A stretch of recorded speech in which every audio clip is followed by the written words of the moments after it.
A recurring fork in the road for so many boys is, are they really trying to lead, or are they simply trying to be impressive? Because this is what boys think of as leadership. They think it's being the most impressive. Am I the smartest person that comes to see you, Dr. Cox? Am I the most athletic? Do I get the best grades of any boy who comes here? Do I have the biggest feet? I got to be number one at something. I want to be number one at something. And so they mix this up, because when you lead, you're connecting, but when you impress, you're conquering. The great cognitive distortion of school-age boys is to think that if I'm really impressive and amazing to my peers, then they all want to be around me and be my friend and hang with me, and it's absolutely false. They feel conquered and overshadowed by you, and they really don't want to be that close to you, because you're always a prop that they use to make themselves feel better about who they are and how great they are.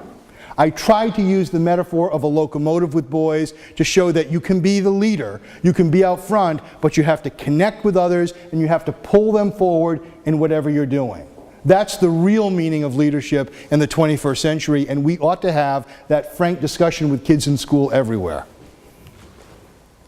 A very important gender-based perceptual difference. This is a famous test that we give to someone who might have had a head injury or who's having a psychoeducational assessment. We simply say to the person, hey, will you draw that drawing as best you can? And they draw it.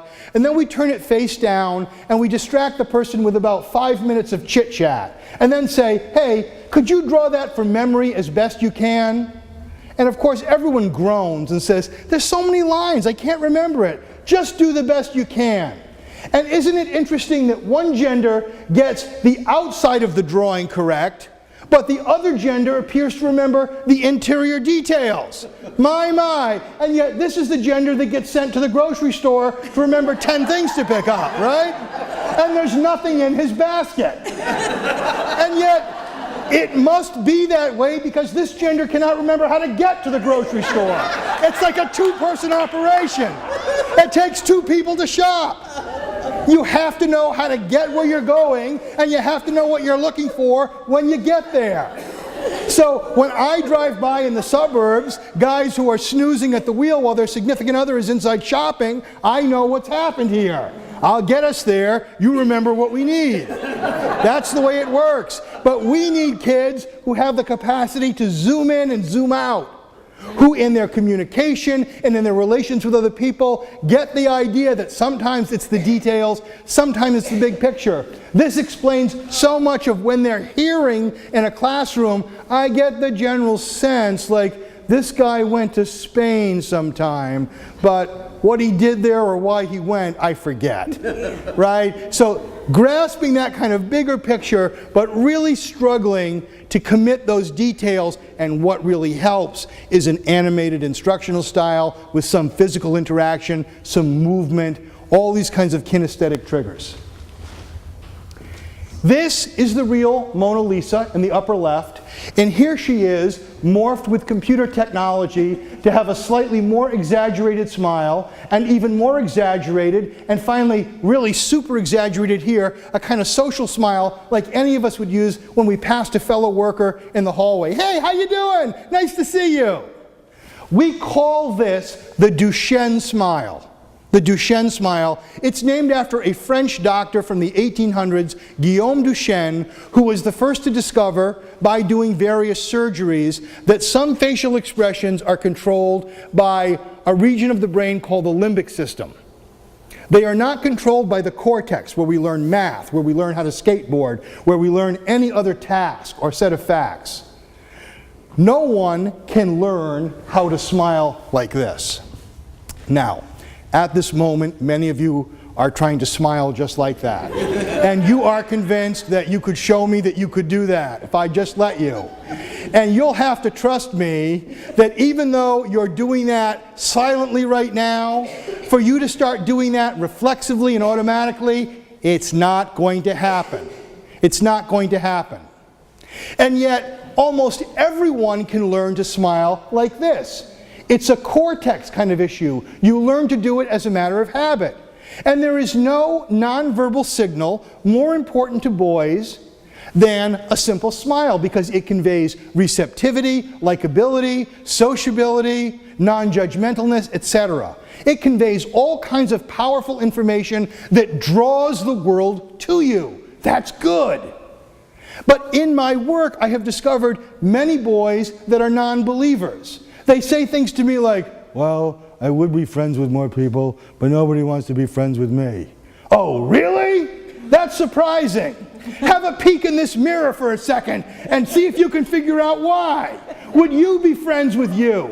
I keep a mirror in my office. Have a little look in here for a second. Do you see any reasons why no one feels like they want to be close to you? You have to learn to use this remarkable apparatus we call your face. Your parents pay a lot for you to come here, and you're making me look bad. You have to learn how to smile. You have to learn how to smile. And I live in kind of a coastal area of Rhode Island, and there's a lot of lighthouses, and I love to work with very young kids, 4, 5, and 6. And so with very young kids, I'll often have them hop up on a desk in my office, and I'll say, look, let's pretend you're a lighthouse, and you want to signal a friendly ship to come to shore. Show me what kind of a signal you're going to send. That's it. Give me a big smile. Practice that. You're a friendly lighthouse. I've discovered it doesn't work well with 17-year-olds. They don't want to hop on my table and pretend to be a friendly lighthouse. And so you need a more sophisticated technique, a way to get inside the mind of 17-year-old kids or 15 or 14-year-old kids to help them experiment with the power of a smile. And one of the best ways to do it is to ask them on a particular day to either smile at no one or smile at everyone apart from how you're feeling that day. This is the essence of growing up, of moving from a subjective mindset to a more objective mindset. Adult people in the world understand the power of smiling in contexts even when they don't necessarily feel like smiling, right? I'm having a lousy day. I've forgotten my lunch, I'm hungry, I'm late, I'm overtired, but I'm going to smile in the next meeting because that's what I need to do as part of my work. I have learned to relate to people. Other people expect that from me. But many kids, pre-adolescents and adolescents, have not yet made that connection. And they need some help working on that and need some help noticing how other people respond to them when they do communicate in that very kind of positive way. This is a test developed by a researcher in the United Kingdom named Simon Baron-Cohen, the head of the Autism Research Center at Cambridge University, that he developed to tell apart kids who had Asperger's disorder from kids who are so-called normal kids. He hypothesized that kids with Asperger's disorder would not be able to understand the emotion being expressed in eyes when the eyes were cut apart from the rest of the face, and indeed he was right. The test, which has 27 items in all, is beautiful at making that distinction. It does a great job. It also does something else. It tells apart males from females. And it led him to say, in his theory, that autism is really just extreme maleness. That's what autism is. It's extreme hyper maleness. And so it's an interesting kind of theory that, the male mind is very good at processing modules and chunks of information. The female mind really good at kind of processing empathy and of detecting emotions in other people's faces. This is one kind of important distinction. Let me give you the test just to see how you do, and try to answer honestly, but be brave. Is A, apologetic, friendly, uneasy, or dispirited? Apologetic, friendly, uneasy, or dispirited? Be brave.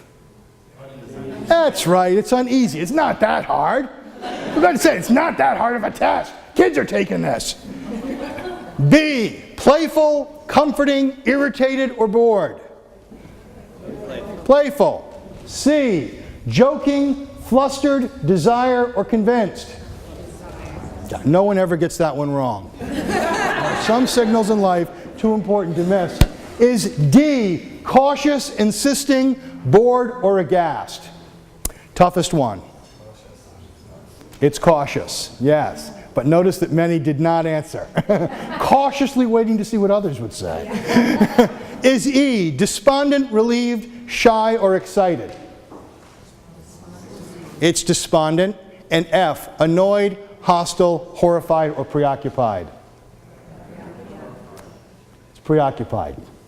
So, in general, on 6 items, females get about 5 out of 6 correct. Males get 3.8 out of 6 correct. That's only a 1-item difference. But again, try to imagine that difference over the course of time and when you're in close proximity with a person. Such as, a student in your classroom over the course of a school year, or such as being married to someone for decades and decades. These differences become magnified and you become more sensitive to them. Let me ask you to do one other thing as a way of illustrating this important point. Please take anything off your lap for just a moment and put your feet flat on the floor.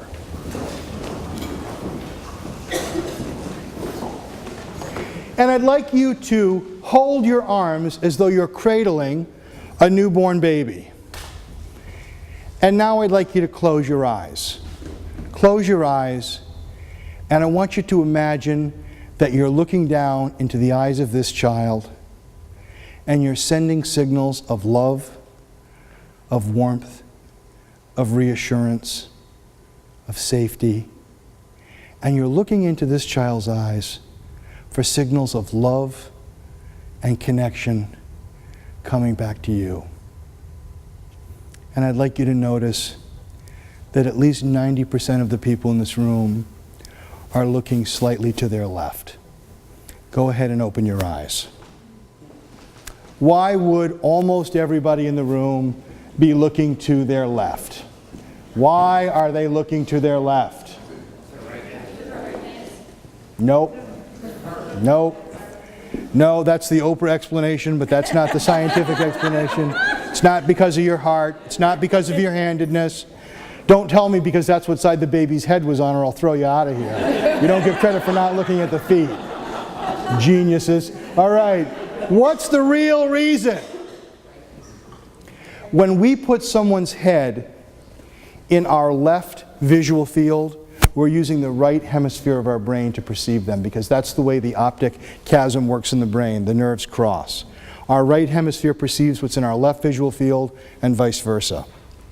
And when we have to communicate with someone who has no language, who cannot talk to us, most of us will instinctively put the head in the left visual field so we can take advantage of all of those kinds of perceptions we can draw with our right hemisphere that we cannot with our left hemisphere. That's why we do that. I spend most of my time when I'm giving talks standing on this side of the room, because when you're in my left hemisphere, I just perceive your body language and how well I'm doing with my talk better than if I move to this side of the room and suddenly you're in my right hemisphere. And when I stand on this side of the room, I'm also in most of your left hemispheres. So it just works out better. I notice the difference. I encourage you to try it, with colleagues, if you can be a little surreptitious and trying to work around them, however you have to, And you just kind of notice that you can pick up more cues that way. Remember, we began talking about left hemisphere thinkers in a right hemisphere world. Many kids don't have that right hemisphere to turn on, even when someone is in that left visual field, and that's why we work with kids. We seem to explain things and they don't quite connect the dots, they don't quite seem to understand, because this kind of cross-processing is going on. Oops. Boys will be more eager to communicate when vulnerability is minimized. That's really the essence of what I'm talking to you about tonight. And here are some of the ways that we minimize the vulnerability. We focus on topics that are of interest or in which they have a lot of confidence. When I meet boys for the first time, I always have them sit in my chair and I lie on the sofa. And I say, teach me about something that's important to you. SpongeBob, your church, your synagogue, your family, your school, your sister, algebra, how to fix a toilet, whatever it is that you're interested in, I'm interested in your voice explaining that to me. When you have a difficult conversation with your son, don't begin with the most sensitive material. Begin by giving him a chance to talk about something that he feels confident and assured about, and has something that he can really share with you, whatever that kind of personal interest might be. We maintain a matter-of-fact tone because it's the emotion in our voice that scares them to death. We just maintain this kind of matter-of-fact tone. Because when we start getting too concerned, it's harder to talk to them about important things. And when we maintain that matter-of-fact tone with limited eye contact, it's even better. You can take your son for a drive and say, you know, we found some Victoria's Secrets catalogs under your bed. And looking out the windshield, right? It's so much better than if we sit him at the kitchen table and say, sweetheart, I found something under your bed. Don't look upon me again. It's humiliating. Don't say this to me. Never say this to me. And so we limit the eye contact and maintain that matter-of-fact tone. It sounds silly. We make the conversation a background to an activity. There are no boys that come to see me that are looking forward to the meeting. They are all dreading the meeting, the first meeting. They have an idea about who a psychologist is, and they hate that idea, and by extension, they hate me before they've met me. And I know they hate me as I'm sitting in my office, waiting to go out into the reception area to greet them. And in anticipation of that hatred, I go out and squeeze their hand very hard and say, are you David? It's a pleasure to meet you. Say nothing. Huh? I just say nothing. It's like a hypnotic induction right there in the waiting room. I'm going to tell you to do what you already want to do. Here's what you want to do, and now I'm going to tell you to do it. And so you're cooperating with me, and we haven't even had a conversation yet. Hello, David. Say nothing. Stand. Follow me downstairs. I'm in a kind of rural area, and I keep my pickup truck parked in the lot, you know, several stories down from this. I'm in a converted barn. And so I say, is it okay if I take David down to the parking lot for a little bit? Sure. David, follow me. Say nothing. We get down to my truck, and in the back, there are bags of sand and gravel. And I say to David, lift the other end of the bag. We're going to stack them over there. Say nothing. We lift the bags, right? That's the critical moment. The lifting of the bag is the joining and the sharing of respect and the connection, which is now setting the foundation for weeks and months of a close working relationship. This is it. This is the moment. He doesn't know it's happening.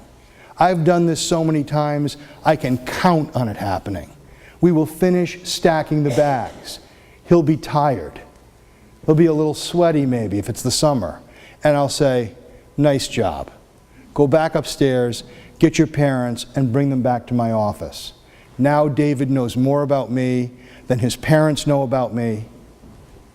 Now we have a relationship that is not anything like what he anticipates in going to see a psychologist. Now we have a relationship based on cooperation and a sense of agency, of accomplishing something together. It's very powerful. All the rest kind of falls in line. So we make the conversation a background to an activity. In the earliest days, one day I was meeting with a kid back in the time that I practiced in Pennsylvania, and I couldn't get this child to communicate with me at all. I picked up a rubber ball next to me and I just threw it at him. And he caught it quick. I said, throw it back. He throws it, and I kept throwing it, and I noticed that the faster I threw it, the faster he talked. And if I slowed down, he slowed down.